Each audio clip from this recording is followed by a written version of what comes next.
பச்சை புடவைக்காரியாய் உன் தாய் மீனாட்சி நான் இன்று வந்திருக்கிறேன்.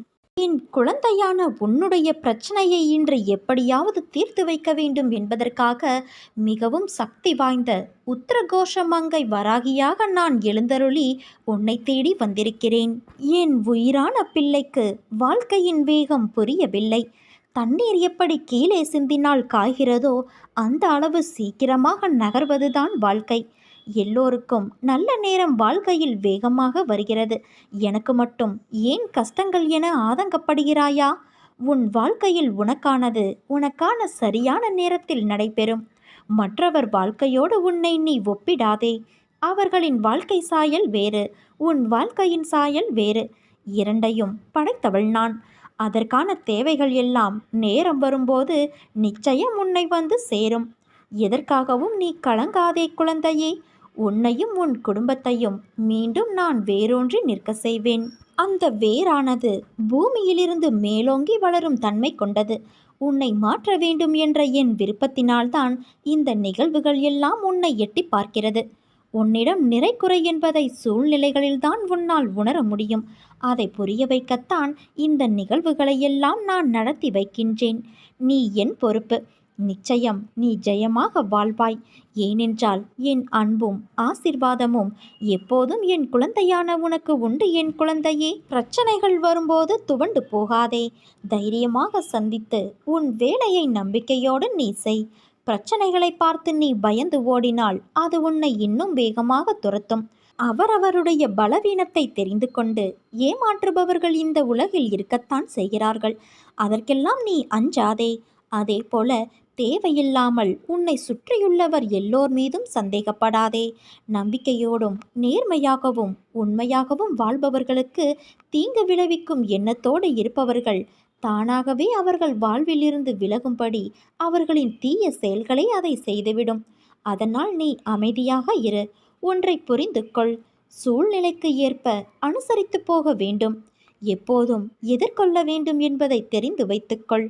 உன்னை ஒருவர் மன ரீதியாகவும் உடல் ரீதியாகவும் துன்புறுத்தினால் அதன் ஆரம்ப நிலையிலேயே நீ அதை தடுக்க வேண்டும்.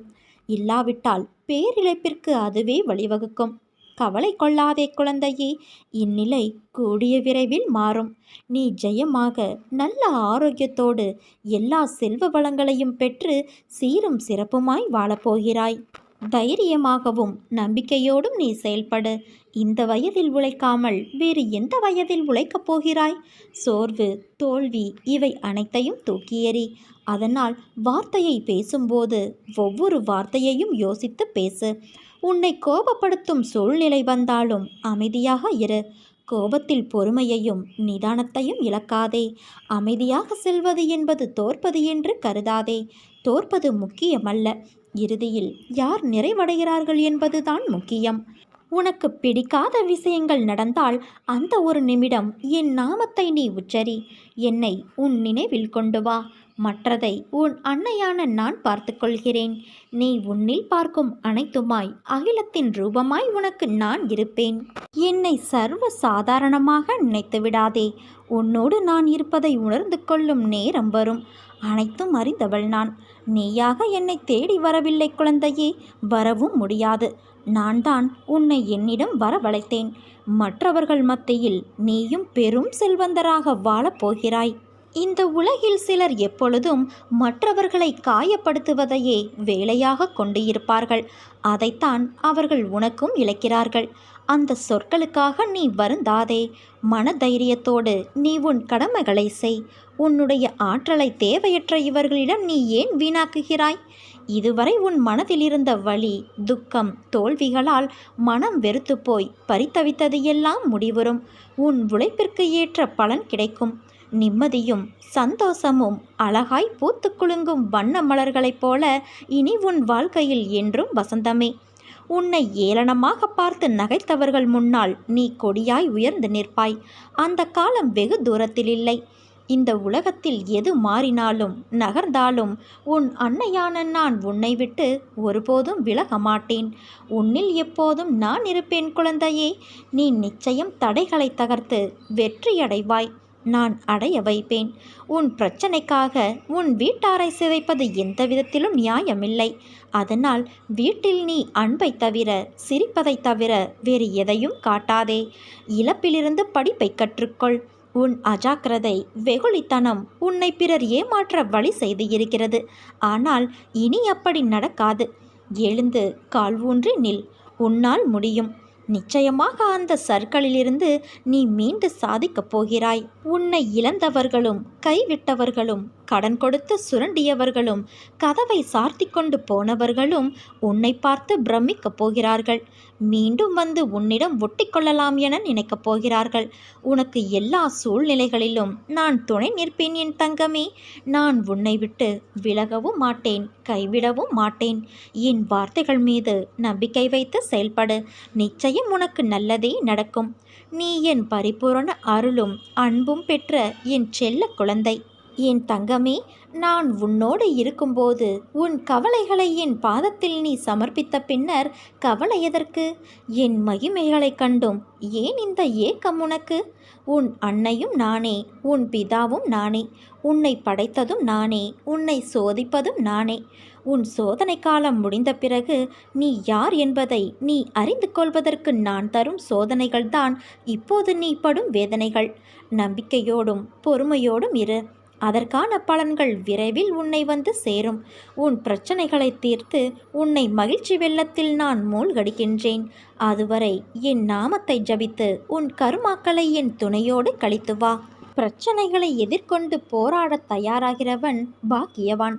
அவனோடு கைகோர்த்து யுத்த களத்தில் அவன் சார்பாக நான் நிற்கின்றேன். உன் இழிவுகளை நான் புண்ணியங்களாக மாற்றி உன் துயரத்தில் பெரும் பங்கெடுக்கின்றேன். நீ நம்பிக்கையோடு இரு, நல்லதே நடக்கும். என் சொத்துக்கள் எல்லாம் போய்விட்டன. இனி நான் என்ன செய்வேன்?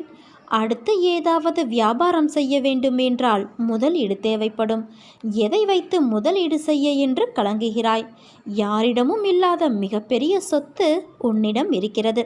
அதை வைத்து நீ இழந்ததற்கும் மேலாக அதிகமாக சம்பாதிக்கலாம். என்ன சொத்து என்னிடம் இருக்கிறது? நான் தான் எல்லாம் இழந்து பிச்சைக்காரனை விட கேவலமான நிலையில் இருக்கிறேனே என்கிறாயா? அதுதான் இல்லை. உன் கையில் இருப்பது உன் அன்னை என்ற அற்புதங்களை நிகழ்த்தக்கூடிய மிகப்பெரிய புதையல். அந்த புதையலை நீ மிகவும் சரியான முறையில் கையாண்டால் உன் கஷ்டங்கள் எல்லாம் நொடிப்பொழுதில் தீர்ந்துவிடும். அதற்கு தேவை நீ என்னிடம் காட்டப்போகிற அன்பு. உன்னுடைய இன்ப காலங்களில் போற்றி, சோதனை காலங்களில் தூற்றக்கூடிய அன்பாக இருக்கக்கூடாது. எப்போதும் உன் அன்பை நீ சமநிலையில் மட்டுமே காட்ட வேண்டும். அம்மா, நீதான் கதி, உன்னை தவிர வேறு கதி இல்லை என்று முழுமையான அன்பு பக்தியோடு என்னை சரணாகதியடைந்து பார். அப்படி சரணாகதியடைந்த பிறகு உனக்கு எத்தனை இடர்பாடுகள் வந்தாலும் எனக்குள் இருக்கும் அன்னை காப்பாற்றுவார், எல்லா கஷ்டங்களிலிருந்தும் என்னை விடுவிப்பார் என்ற நம்பிக்கையோடு வருவதை திடமோடு எதிர்கொள்ள வேண்டும். ஒரு முறை என் பாதங்களில் இறக்கி வைத்த உன் மனதின் குப்பைகளை திரும்பவும் முன்னுள் நீ ஏற்றிக்கொள்ளக்கூடாது. அதற்கு பதிலாக என்னோடு என் அன்னை இருக்கிறார். என் நாடி நரம்பெங்கும் அவ வியாபித்து இருக்கிறார். அப்படி இருக்கும்போது நான் கவலைப்பட வேண்டிய அவசியம் என்ன? இந்த பிரச்சனைகளையெல்லாம் கிட்ட போனால் மறைந்துவிடும். தூரத்திலிருந்து பார்க்கும்போது பனிமூட்டமாக இருக்கும். எல்லாமே மறைந்துவிடக்கூடியவை என்று தைரியத்தோடு இருக்க வேண்டும். இந்த உறுதியான மனநிலையோடு என்னுடைய நாமத்தை நீ ஜபித்து கொண்டே இரு. அப்போது உன் அன்னையான நான் உனக்கு முன்னும் பின்னும் வருவதையும் உனக்கான பாதைகளை செம்மைப்படுத்துவதையும் உன்னால் உணர்ந்து கொள்ள முடியும். இங்கு எதையுமே எதிர்ப்பதற்காக அல்ல, பொறுப்பதற்கே தைரியம் வேண்டும், உறுதியான நம்பிக்கை வேண்டும்.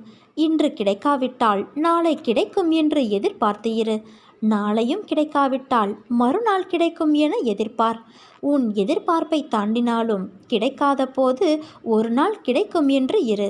நிச்சயம் கிடைக்கும். எல்லாம் இருள் சூழ்கின்ற நேரமாய் உன்னை துரத்தி வருகிறதா? கவலை கொள்ளாதே, அத்தனையும் வீழப்போவது உறுதி. உன் வாழ்வில் இன்னும் எத்தனை நாள் இந்த வேதனையும் துக்கமும் என்ற கேள்வியும், அதில் உன் வலியின் ஆதங்கத்தையும் உணர்கின்றேன். உன் கழுத்தை நெரிக்கும் எல்லா விஷயங்களும் என் கையால் தான் முடியப் போகிறது.